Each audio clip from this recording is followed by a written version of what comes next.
Welcome to another edition of Active Living. Today I'll be the host, Jim Roback, and we have our other world traveler, George Sinnott.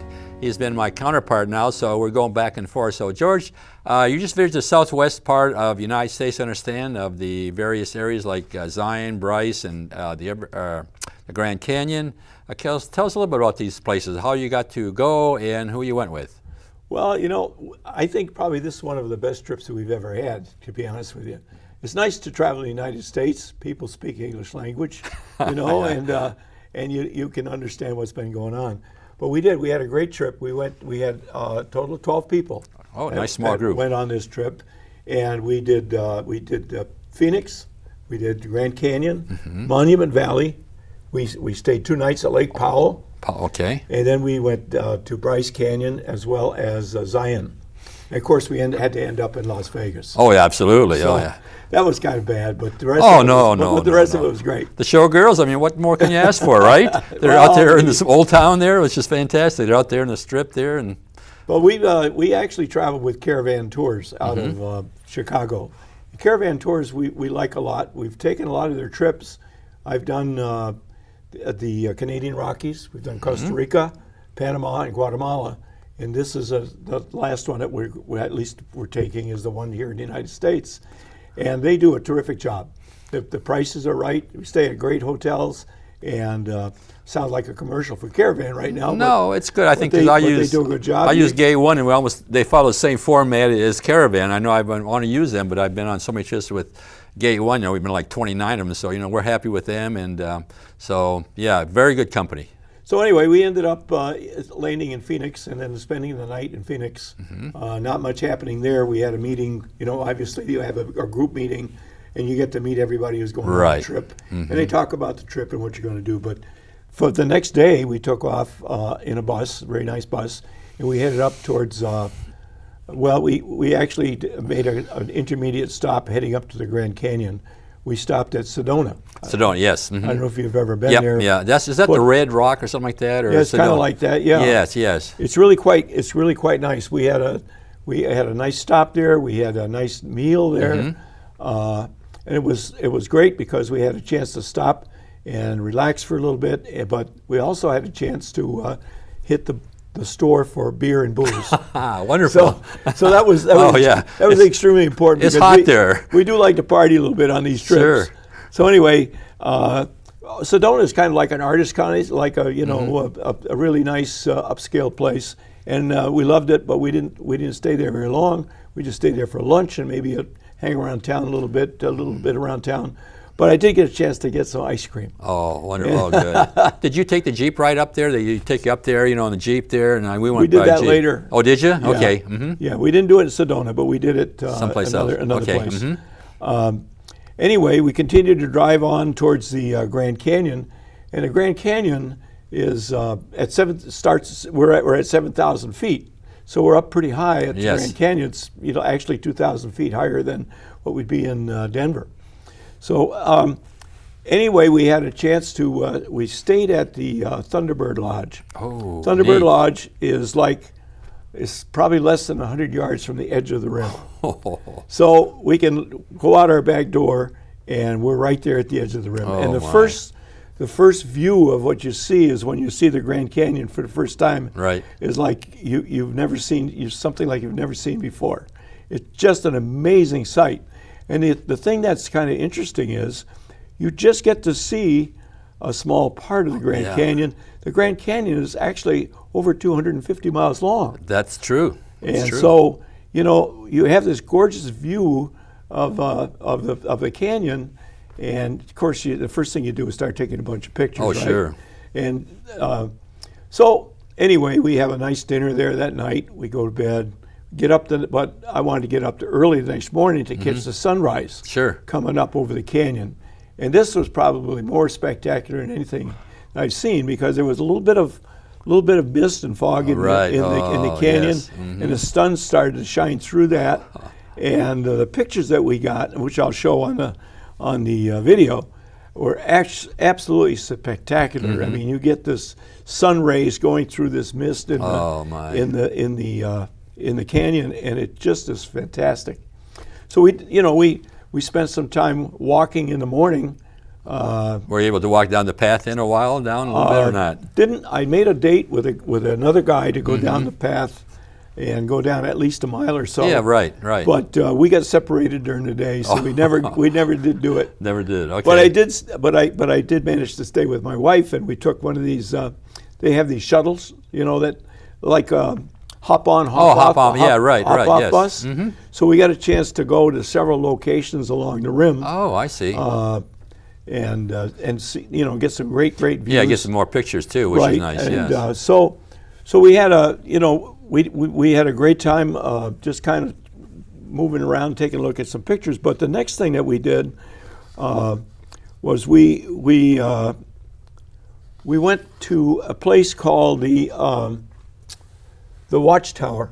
I don't know if you've ever been to the Watchtower. No, we didn't do that. The next day, actually on day 3, we went to this place called the Watchtower, and this lady who was an architect, one of the very few lady architects back in the 1930s, became friendly with the people who ran the railroads.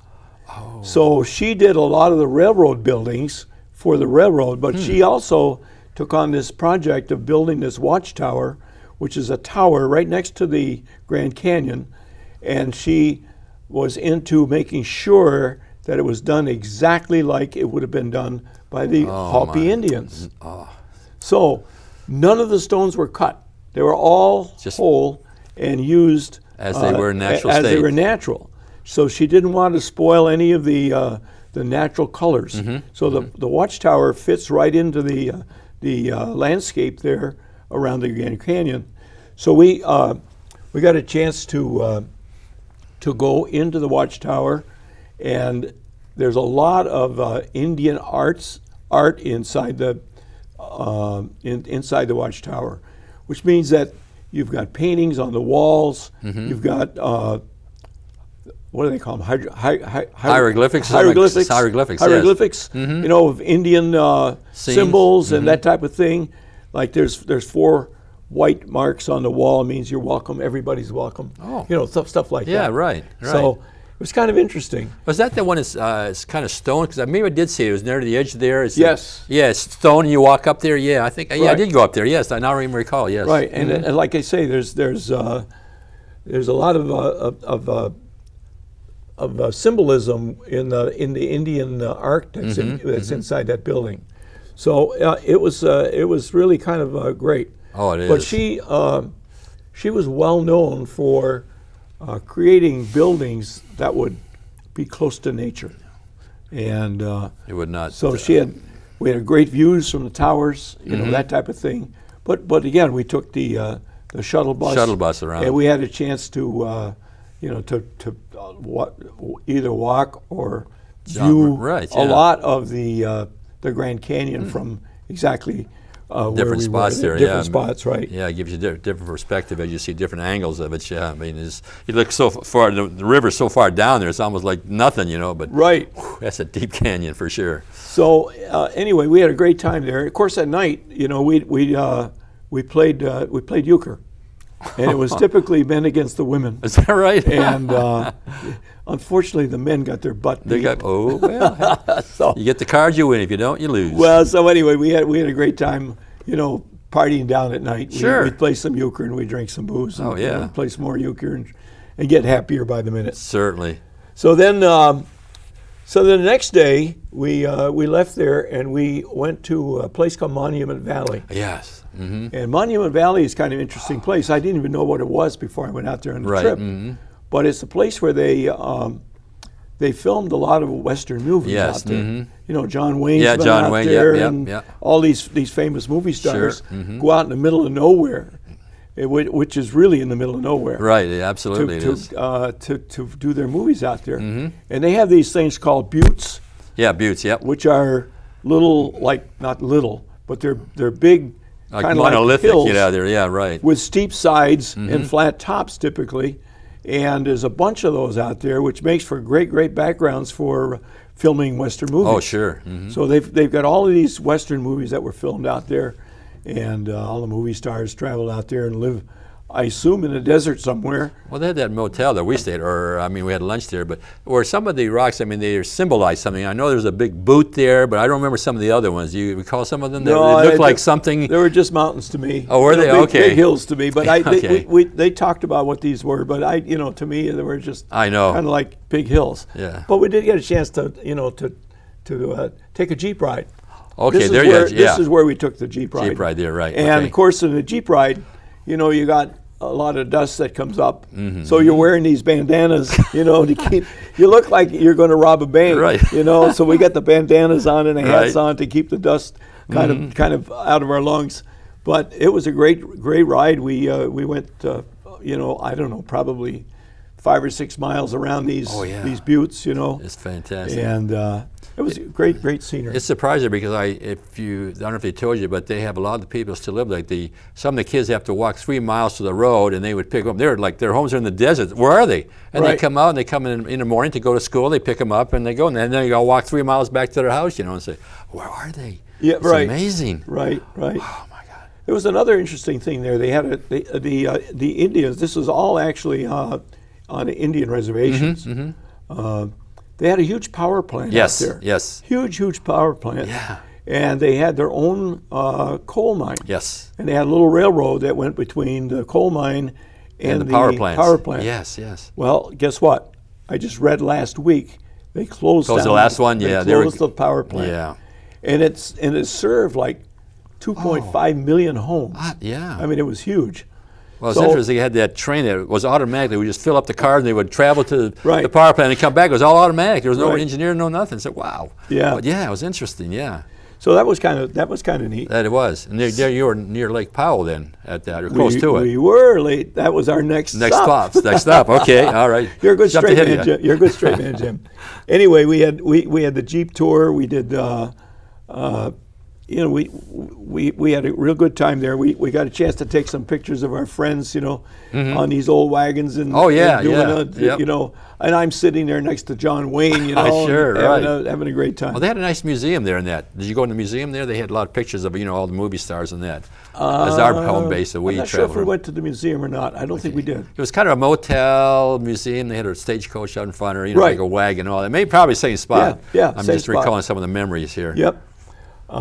So anyway, we drove to Lake Powell next, and we stayed in Lake Powell for 2 nights. Well, 2 nights. 2 nights, and first night we just had something to eat, partied down again, a few drinks, and a little more euchre. Sure. And the guys getting their butts beat again. Again? Right. You're too drunk. That's probably what happened. No, maybe. Well, maybe it might have had a little bit to do with problems, it. Anyway, but the next day we had a cruise on Lake Powell. Oh, you did? Yeah. We did not. So we did. I think, about a 2.5 hour cruise on Lake Powell. Where you get to go up into these canyons, on the lake, and it's really, really interesting. There were a lot of people out there with kayaks, which surprised me. Was that right? Yeah, and it was a nice time of year. There were, it was in September, which was still warm. Still out nice, there. Yeah. I understand a lot of people come from California. They have boats there, and they come there to vacation. They had all those boats on Lake Powell. Yeah, a huge amount of people come there. So we stayed at the Lake Powell Resort, which is right there on the lake. Right on the lake? Right on the lake, which is absolutely beautiful. And the docks are right there next to the hotel.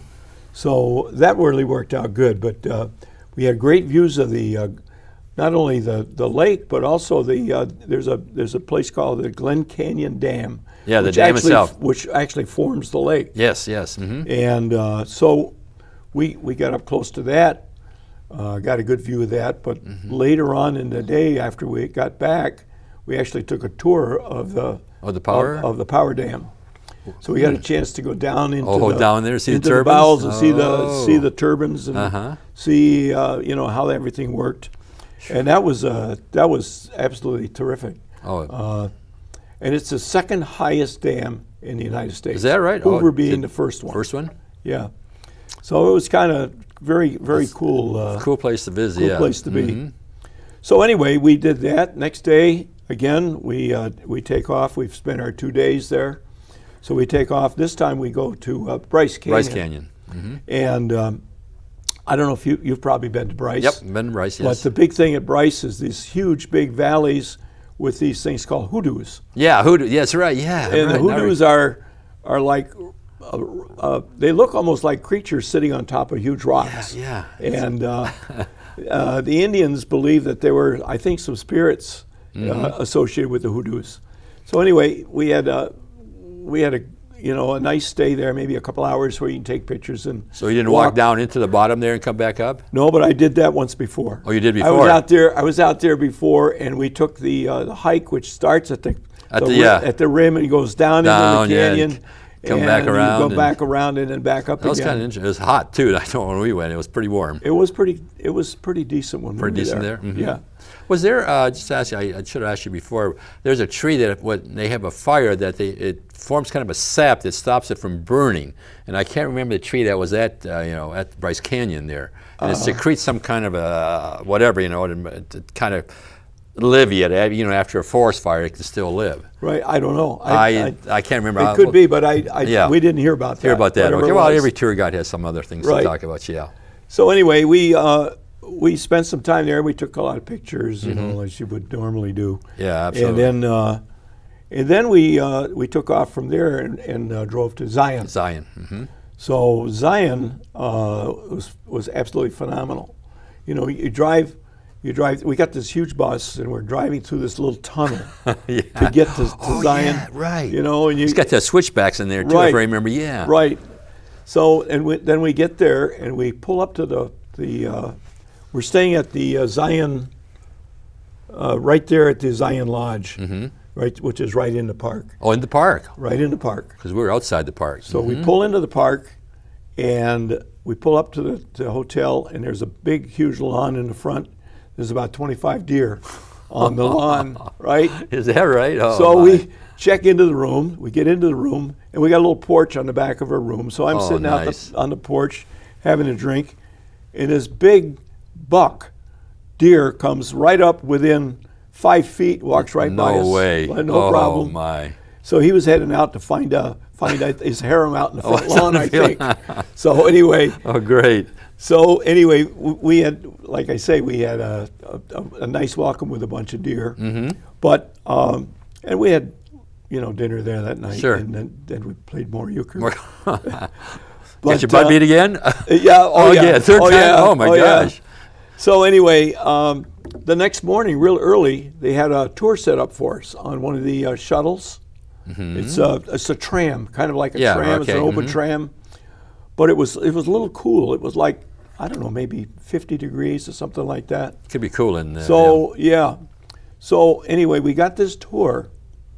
And so they took us from the north end of the park to the south end of the park, and we saw the whole park. But the interesting thing was about halfway going north, there was a bunch of people there with telescopes. And they're looking at this cliff. And I said, what's going on over there? He said, there's a baby California condor. No way. And they were very, very scarce. Oh, they had been down to like a population of 50. They've got them built up to almost 500 now. But they had this condor, a baby condor, that everybody was watching. Is that the mother and father would keep flying around, and they were huge. Oh, they their are. Their wingspan is about 10 feet for a mature male. And so as you look through the telescope, you can see this baby chick. But the baby chick is this big. It's big and too. is 2 months old. So anyway, I was just reading this morning before we came over this morning that the chick finally flew from the nest. And the first flight, they said, was a controlled fall. Oh, yeah, right. So anyway, it's still alive. So anyway, I got a couple pictures of the little chick, which is now this big with wingspans like you couldn't believe. But that was really interesting because it was one of the few that are born in well, not captivity, but the parents were actually captive at one point. At one time, okay. Yeah, and they let them go, and they finally mated, and here's this new the offspring chick, now. Yes. Mm-hmm. right? So anyway, that was our little tour there in Zion. But we did get a chance to walk, and I don't know if you've ever walked, but there is a place called the Narrows. Yes. Yep. You walk through there. Yep. Mm-hmm. So when you get to the end of where the paved park is, there's a walk that goes up the river. Yep. And I didn't do the walk this time. We walked up to the walk. Oh, that's it. Okay. But because I had my wife with me. But on the previous trip, we had taken this walk up through the Narrows. And one thing you have to be very, very, very careful of is if there's any rain, get out of there real quick, because you could die. You could die really quick because this thing floods. Yeah. So what you're doing is you're walking actually much of the time in the river. Yeah. And you've got 2,000-foot cliffs on both sides going straight up. And I think we walked up the last time we were there about maybe a mile and a half, 2 miles up the river, until there was another river that came in, and then we turned around and came back. And one of the ladies that was with us the last time we did it, it's kind of funny. She was going to take a shortcut. We said, no, don't take a shortcut. She wasn't going to take a shortcut. I'm going to cut across the river here. Oh. She took one step in the river and went in overhead. Overhead? Oh, my gosh. I didn't think it was that deep, because actually as you walk, I mean, you have to be... There are spots that are deep. You got to be careful, and the last time I've done it twice. The last time I did the walk, we were up to here in a lot of places. Is that right? Yeah. I never got that deep. And it was kind of cool. Oh, I'll bet, yeah. I mean, you got cold water coming from the mountains, like wherever they're coming from, certainly. So anyway, that was a great park. It is. I love it. There's so many trails there. I know we took another trail, went up on the backside. We took that short trail up, and there was a lake up on top or something like that. We did that one, and then, like I say, we did the Narrows, which was fabulous. I mean, also, Angel's Landing. Oh, we didn't do that one. What was that one? That was. I didn't do that one either. But is that the one that got the chains up there? You walk up, you could fall off and die. Absolutely. If I remember. Oh, yes. That's the one. No, I didn't do that one. Yeah. No. Well, it's quite a climb from what I understand. It is. Yeah. And but we didn't do that. But anyway. Angel's Landing is it's an precarious. Experience. Yes, it would be. I mean, and the last time I was there, I think I went about halfway up. And I said, that's it. That's enough. Well, I'm afraid of heights, so it wouldn't fit my style. I mean, no way. I mean, that's too dangerous. I said, no.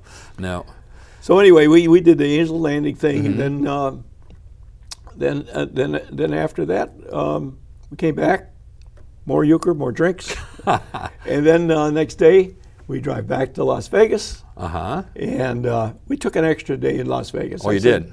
I said, what the heck? Sure. While you're there. So anyway, we did the extra day in Las Vegas, but I was really disappointed in Las Vegas. I was too, it was so hot, and even at night it was like 110, on the street there, so I go over to, I want to see the light show, or not the light, or that water show. Which I didn't see that. I wish I would have saw it, but I didn't. Yeah, we saw that. Did you? Well, some of the people did. I didn't. I had met a friend there that I'd worked with who lived in Las Vegas, and I hadn't seen him in about 20 years. Okay. So I had dinner with him. And then, but we did see some interesting things on the street. There is, Did you go? I mean, we went by the pawn shop, which is on TV, but we didn't stop there because they say there's always lines of people there. We never got to go there to see the pawn. We saw it as on our buses we rode by. So, there's the pawn shop, it's on TV there. So yeah, and we walked through a lot of the because actually from our hotel we were able to walk the other one. We walked from one hotel to another one. But what surprised me the most was the cost of the shows. They were so expensive. I mean, I couldn't believe it. That was the thing that I was disappointed in. Actually, we wanted to go see some shows. Yes. And you really couldn't get anything less than $100 a I know. ticket. I was really surprised. I thought, in the old days, I mean, before when I went there, they were pretty inexpensive, but now they were like $90, $100, $110. The last time I was there, it was $35 to go see Bill Cosby. Oh, is that right? Yeah. So you can see how far along we've been from the last time. So now you're talking at least $100 to get into a decent show. Yeah, right? I mean that's exactly right. I was a little disappointed in that, but anyway, it was a great time. Well, even the food, I thought was not that cheap either. Normally, you say in these resorts, I mean these hotels, I mean the food is pretty inexpensive, but it wasn't too cheap either. And I was also disappointed in the hotel. Oh, is that right? We got Ballys Hotel. It's Oh yeah, okay. a nice hotel, supposedly, right? Yeah. We get to the hotel, and there's this line checking in. We're supposed to check in like 4 o'clock. Well, we're there at 2 o'clock. Oh. So there's this line checking in. So we said, okay, we'll get in the line. Sure. And maybe we can get checked in. And so we get in the line. We were in the line for 20 minutes. And we get to the front desk. And they say, oh, sorry, we can't check you in now. You have to get in this other line over here. And they'll take your luggage. Oh. So we got in the second line, Oh, no. you know, and waited there for another 15 or 20 minutes to check your luggage. Mm-hmm. And they didn't take your phone number, so they wouldn't call you for when your room was ready or any of that stuff. Right. So you just had to come back Come back and see if it was and ready. see if it was ready. So I was completely, Yeah. This is a 1-star for Ballys Hotel Okay, in Las okay. Vegas. Don't go. Don't go, right? Okay, well, that's good to know because, you know, that's what you got to find out on these trips. All right, well, anyway, we had a great flight back. It was a great trip. And that kind of wraps it up. Well, great, George. I mean, I'm really pleased you went down because I loved it myself, you know. I mean, there's so much again to see there. And as I mentioned earlier, I didn't mention, but I feel that all our travels around the world that I've seen history, but the United States has the best views, the best beautiful country that we have as far as Yellowstone and, like say, the Southwest there. We have beauty that's unmatched anywhere in the world as far as I'm concerned. Right. So one should visit these places in the United States because we have it. I mean, there's no doubt in my mind. And I haven't been to, I guess your next trip was what, to Yosemite? And No, we're going to Yellowstone next. Yellowstone and Yeah. Crazy Horse and Rushmore and Grand Teton. So that's your next trip. That's our next trip, and that's next September. Next September. Yeah. Okay. Next So I don't September. go every 3 months or 2 months like Well, you do. 2 a too. year. Okay. Well, you know, retired, you know, you do what you have to do. But you go to these other places like New Orleans and all these Yeah, places. right, You just come back. You just came back from Florida, I understand. Just came back from a jazz weekend festival? in Florida. Yeah. There you go. So Great. Well, thank you for watching today. Another episode of Active Living. Hope to see you in another trip as we continue our travels with George and myself. And we'll see you on the next next show of Active Living. Thank you for watching.